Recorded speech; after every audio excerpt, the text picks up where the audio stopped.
mamoplastia redutora. Essa cirurgia não existe apenas para solucionar as questões da estética, mas muitas pessoas recorrem mesmo a essa operação por causa das dores nas costas e nos ombros devido ao excesso de peso nas mamas. E para falar melhor sobre tudo isso e explicar como é que é feita a redução mamária, eu recebo o Dr. Alexandre Kataoka, que é cirurgião plástico e está aqui. E eu estou feliz da vida de recebê-lo. Por favor, Alexandre, muito obrigada por ter vindo. Obrigado. Vamos sentar ali um pouquinho para a gente conversar? E falar em cirurgia de mama, em redução das mamas, me lembra, e eu acho que todo mundo que está em casa, a Angelina Jolie, que hoje é assunto de todos os jornais, né, na internet, e ela fez uma escolha por tirar as mamas. Isso, né, foi uma e fazer escolha reconstrução. radical, né? Na verdade, assim, foi uma escolha de exceção, né? Mas ela tem uma característica genética muito forte em ter câncer de mama, né? A mãe dela faleceu há pouco tempo, depois de uma briga de 10 anos com câncer de mama. E ela fez todo um acompanhamento genético e viu que tem um gene que chama BRCA1, né? Que é fortemente ligado ao câncer de mama. E ela tem essa chance, é uma chance que chega a 75% de desenvolver mais para frente esse câncer. Então ela fez um tratamento que é um tratamento assim de exceção, tá?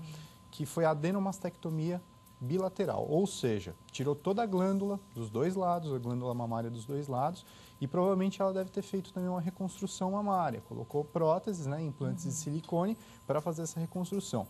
É uma técnica de exceção fazer isso. Isso daí não é corriqueiramente feito. Porém, pacientes que têm uma chance muito grande de desenvolver o câncer de mama, é amplamente aceito fazer Agora, isso. como é essa região, e, por exemplo, o que ela tirou, tem glândulas, essas glândulas estão ligadas a outras partes do nosso corpo e elas podem interferir de alguma forma na parte hormonal do nosso corpo? Na parte hormonal, assim, o que é importante salientar, que uma mulher que faz uma adenomastectomia bilateral, se tiver filhos, não vai dar de mamar, não vai ter como dar de mamar, tá? Nas outras partes do organismo, não.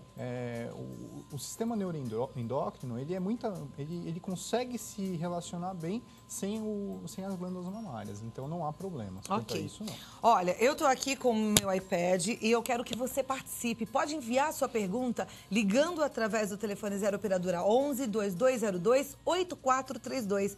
Eu sei que nem sempre você tem a oportunidade de estar diante de um médico especialista, de um excelente médico. Então aproveita agora, esse é o nosso momento. Fique à vontade e pergunte o que for necessário. 0 operadora 11 2202 8432.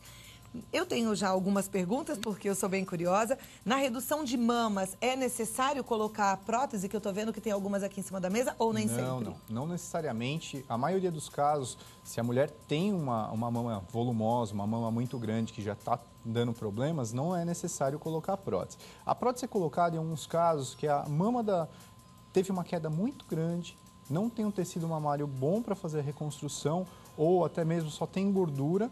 E aí sim, para deixar uma forma harmônica, partindo para o lado do estético, é colocada uma prótese mamária para desenhar. Daqui a pouquinho, então, a gente vai falar, sim. Vou mostrar essas próteses para você entender também um pouquinho sobre elas. E tem idade para fazer uma redução de mama? Sim, tem idade. A gente costuma fazer acima dos 17 anos, tá? Porque a formação glandular já está quase completa.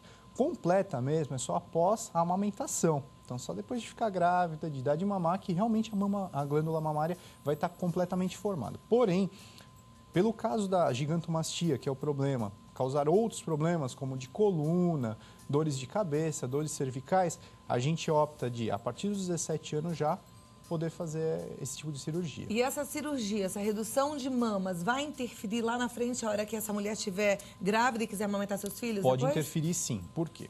Você pensa na glândula e no tecido mamário como um todo. Quando você retira esse tecido, você pode estar lesando, sim, ductos mamários, você pode estar lesando todos aqueles canalículos que vão dar o leite. Então, isso pode interferir.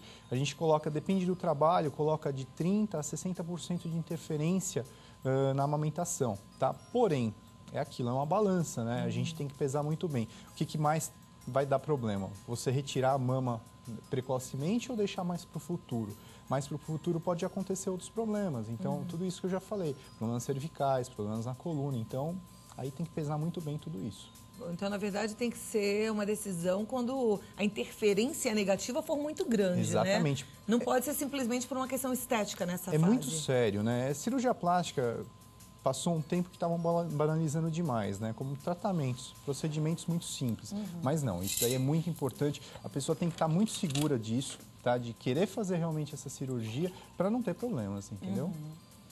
Eu acho que é importante a gente pensar, aliás, quando a gente pensa em cirurgia plástica, é sempre bem importante pensar muito, né? Sim. E fazer quando tem algo incomodando mesmo. Exatamente. Apesar de que eu, particularmente, encaro a cirurgia plástica de forma muito tranquila, se feita com um médico, membro da Sociedade Brasileira de Cirurgia Plástica, porque como outra cirurgia qualquer, aliás, como atravessar a rua, pode acontecer, sim, uma fatalidade, né? Mas se feito com um bom médico, é algo muito seguro, Isso né, que você doutor? falou é importantíssimo, obrigado.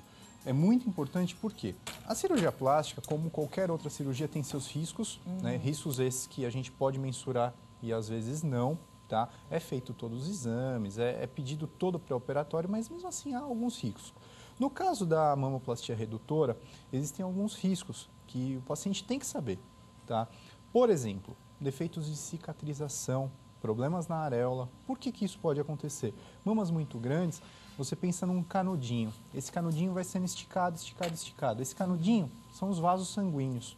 Quando você vai fazer a reconstrução mamária, retirar essa glândula, esses canudinhos estão tão fininhos, que muitas vezes não consegue se reconstruir isso. E esses canudinhos é que levam o sangue para a cicatrização, é que levam o sangue para fazer toda a cicatrização legal. E pode acontecer de lesá-los. E isso pode dar um problema na cicatrização, no pós-operatório imediato. Então, é muito importante a gente salientar que há esse risco, que esse risco é real e que pode, muitas vezes, perder a areola, pode abrir pontos, pode ficar com uma cicatriz que não é perfeita. Tá? Então, o paciente tem que estar bem ciente disso. De um tempo para cá, tudo na medicina evoluiu. A cirurgia de mama, ela evoluiu também? Ela é feita de forma diferente do que era feita alguns anos atrás? Sem sombra de dúvidas. Hoje, nós temos diversas técnicas. Se for listar, tem por volta de 40 técnicas de redução mamária, de técnicas de redução mamária. E cada uma tem uma particularidade para cada paciente. Então, com o passar do tempo, a gente foi vendo que tem indicações para paciente A, B ou C, entendeu? Então, isso, com o passar do tempo, a gente vê que as técnicas estão melhores, sim. As técnicas, quando você fala delas, é em relação a onde é feito esse corte? Onde é feito esse corte, como é feito esse corte. Na maioria dos casos, quando a mama é muito grande, né, que o tema é mamoplastia redutora, geralmente o corte é feito em T.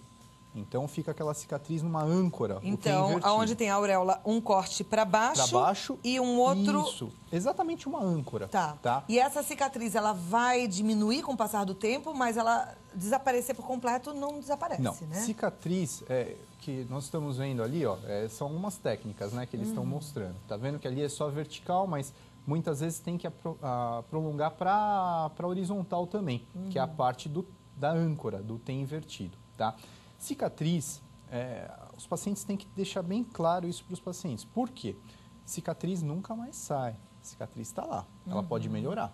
Tá? Então, você vai estar trocando um problema por um outro problema. Ah, mas se for um problema desse que dá dor nas costas, e a gente viu ali nos desenhos, né? Que bonitinho que fica depois do peito pequenininho no lugar certo. Parece que a pessoa até fica mais magra, né? Sim, muitas vezes o paciente fala exatamente isso. Nossa, doutor, emagreci. E realmente tem esse aspecto Porque de tem algumas emagrecimento. mamas que elas são tão avantajadas e que elas por si só pesam e acabam caindo um pouco e elas cobrem uma boa parte do abdômen, cobrem né? o abdômen. A pessoa não consegue ver por baixo, né? Só vê a parte da mama. Muitas vezes essa mama caiu 20, 25 centímetros. E aí traz um conforto muito grande. Então, no primeiro bloco, a gente já conversou que essa cirurgia é indicada após os 17 anos. Sim. Né? Mas o ideal mesmo que seja feita após a amamentação. Depende muito. Se está tendo já outros problemas, né? Então a paciente já está tendo outros problemas, como dores na coluna, ou mesmo a autoestima está lá embaixo, eu acho que essa cirurgia tem que ser feita quanto antes, né? Muitas vezes essa cirurgia é feita com os 17 anos mesmo, o paciente está com dor nas costas, dor de cabeça, ou não está nem achando roupa, tem que fazer essa cirurgia o quanto antes. Essa é uma cirurgia que precisa ser feita num hospital? Sim. Um Sempre. hospital ou uma clínica que seja credenciada a fazer isso. Tá? Mas tem que ter toda a segurança. Ela é feita com anestesia local, anestesia geral? Qual é o procedimento? Depende muito, tá? Pode ser feito com bloco regional, que seria peridural ou RAC. Pode ser feito com anestesia geral e alguns médicos até com local. Isso vai depender muito de paciente e o médico, né? Então, passar pelo pré-operatório, ver todos os exames, então está na dependência de tudo isso. Ok. A Zilda Parreira Borghetti, ela é de São Paulo, pergunta se esse tipo de cirurgia é somente particular ou existe através do SUS. Sim, existe através do SUS, né? O termo gigantomastia é um problema que tem uma mama grande, né? E quando isso ocorre, o SUS, sim, ele tem hospitais referências que fazem esse tipo de cirurgia, sem problema algum. Ok. A Márcia Santini, ela é de Anápolis e ela diz: boa tarde, tenho 28 anos e estou planejando ter um filho. Há algum tempo tenho dores nas costas e gostaria de fazer a redução. Após a cirurgia, é possível amamentar? Então, Márcia, boa tarde. Na verdade, possível é. Porém, há esse risco de você perder, sim, o poder da amamentação. Então, isso pode acontecer, tá? Aí tem que pesar aquilo que eu falei. Tem que colocar numa balança. O que mais está pesando aí? É o problema da coluna ou o problema de dar de mamar? Então, isso tem que colocar numa balança e ver se o que é melhor para você. Tá joia. A Fábia Agostina, de Ponta Grossa, ela pergunta se o pós-cirúrgico é doloroso e pergunta se o tempo de recuperação é muito grande. Tá. Pós-operatório é muito difícil, por quê? Depende de pessoa para pessoa. Tem pessoas que com 15 dias estão ótimas, começando a fazer as suas atividades, outras pessoas com 30, 45 dias não, tá? Então, depende muito de cada pessoa, tá? A outra pergunta que ela falou... O tempo de recuperação. Tempo de recuperação. Vamos por aí por volta de um mês. Um mês, mas aí esse tempo de recuperação, depois de um mês ela está livre para tudo, ela pode pegar peso, ela pode ir ao supermercado, dirigir tudo normalmente? Algumas coisas sim, que nem dirigir, por volta de 20 a 30 dias a pessoa já consegue, tá? Pegar peso, depende do peso. Querer ir na academia, fazer uma atividade para peitoral, isso aí por mais de 2, 3 meses que vai conseguir. Então a gente coloca uma média de 30 dias para começar a fazer suas coisas. Ok. A gente tem aqui as próteses, né? Eu gostaria de mostrar, até porque algumas pessoas ficam curiosas em relação a elas. E eu percebo, pode pegar outra, doutor? Lógico. Que elas são diferentes no formato também. Por exemplo, essa daqui é redonda e mais chatinha, enquanto essa daqui já tem um formato... Isso, de gota, né? De que o pessoal gota, fala né? que é anatômica, é essa, né? Essa daqui é um perfil alto, Isso porém... é uma escolha da paciente? Não bem da paciente. Na verdade, tem que conversar com o seu médico e ver qual que se adapta melhor, qual que vai ser melhor para cada caso. Por quê? Depende muito do biotipo de cada pessoa. Depende da forma do corpo, do que a pessoa quer. A pessoa quer uma prótese lá para cima, uma mama muito bem projetada, você não vai poder colocar uma anatômica, você vai colocar uma que tem um perfil alto. Então, para cada paciente tem um estilo de prótese. Essa prótese aqui, que é formato de gota, ela é colocada assim, de cima para baixo? Exatamente. Mas aí não jeito. fica caída? Não necessariamente. Tem pacientes que querem um formato mais natural, com uma projeção não tão alta. Porque ela não fica tão alta aqui, né? Exatamente, exatamente. Tá. Tá? E essas maiores na superfície são para mulheres maiores? Sim, mulheres que têm um tórax mais largo. Aí vai depender, por isso que é muito importante ver o biotipo, a estatura da paciente, para projetar uma prótese do tamanho adequado e da forma adequada para cada pessoa. E o material? Eu estou vendo que são Também diferentes muda. também. Você vê que cada uma tem uma textura, tá? A textura também. O médico ele vai examinar e ver qual que vai ser a melhor, a mais indicada para cada corpo. A gente passou por um susto muito grande, né? Com aquele acontecimento das próteses e tal. Como é que está essa situação agora? E o que a gente pode sentir a hora que decide por fazer uma colocação de prótese? Bom, hoje o Brasil, eu acho que é o país que tem um controle mais rigoroso no mundo, tá? Quanto a próteses de silicones, próteses mamárias, né? Hoje é passado pelo FDA, que é o órgão americano, é passado pela comunidade europeia ou pela comunidade asiática. E depois ainda tem o crivo do Inmetro, o Inmetro que faz toda a certificação das próteses brasileiras. Então, todas as próteses hoje vendidas no Brasil têm o selo do Inmetro e essas próteses são garantidas pelo governo, né? Então, que é um quem órgão oficial. faz a opção de colocar prótese de silicone pode fazer isso com tranquilidade Qualquer marca, qualquer prótese, eu falo para todos os pacientes, hoje, se for no médico A, B ou C e ele falar, eu estou colocando uma prótese e tem o selinho do Inmetro, pode ser a marca que for, é uma prótese de boa qualidade. Ok. A Maria Socorro da Silva Barbosa, ela é de Perpétuo Socorro, Minas Gerais. Ela tem 48 anos e há 15 faz reposição hormonal. Ela diz que tem as mamas grandes e pesadas. É viável para mim essa redução das mamas? Ela pergunta. Sim, não tenha dúvida. Se a mama está grande, está pesada, vai dar problema na coluna. Ou vai dar outros tipos de problemas. Ou até mesmo autoestima. Vai querer colocar uma roupa, não consegue. Então, se está incomodando, tem que operar. partir do momento que começou a incomodar, procure seu cirurgião, faça uma avaliação e se tem indicação, eu acho que é muito plausível que faça cirurgia sim. E no caso das mulheres que vão ter que fazer essa cirurgia através do SUS, qual que é o procedimento? O procedimento é procurar, aí vai depender de estado para estado, mas é procurar o posto de saúde. No posto de saúde, um médico vai examinar, se achar que tem a necessidade, vai encaminhar para um ambulatório especializado em cirurgia plástica e esse ambulatório vai pedir todos os exames, vai ver da necessidade desse paciente e aí sim fará a cirurgia. Perfeito. Bom, conversamos sobre a idade indicada após os 17, melhor depois da amamentação, sobre a recuperação, depois de um mês está tudo tranquilo, sim. Cicatrização, vai de pessoa para pessoa, sim. É bom ficar atento, não é? Também sobre a dor, também é muito de pessoa para pessoa. Subjetivo, né? A dor é subjetivo. Agora, o resultado normalmente é bom. O resultado normalmente é muito bom, tá? Primeiro, porque as pessoas buscam diminuir o tamanho, melhorar a dor, melhorar o aspecto estético. E isso daí realmente melhora. Ótimo. Tá. E a gente conversou com o Dr. Alexandre Kataoka, cirurgião plástico. Ele é um médico que está em vários lugares, mas é titular especialista da Sociedade Brasileira de Cirurgia Plástica. Você está em algum hospital? Eu estou procurando aqui. Não, na verdade eu sou médico perito também no Instituto de Medicina Social e Criminologia do Estado de São Paulo, né? E assim, informações sobre médicos, vai no site da Sociedade Brasileira de Cirurgia Plástica, que vai ter a melhor opção de médicos que você pode ter. E é importante você pesquisar lá na hora que você estiver escolhendo o médico para fazer a sua cirurgia.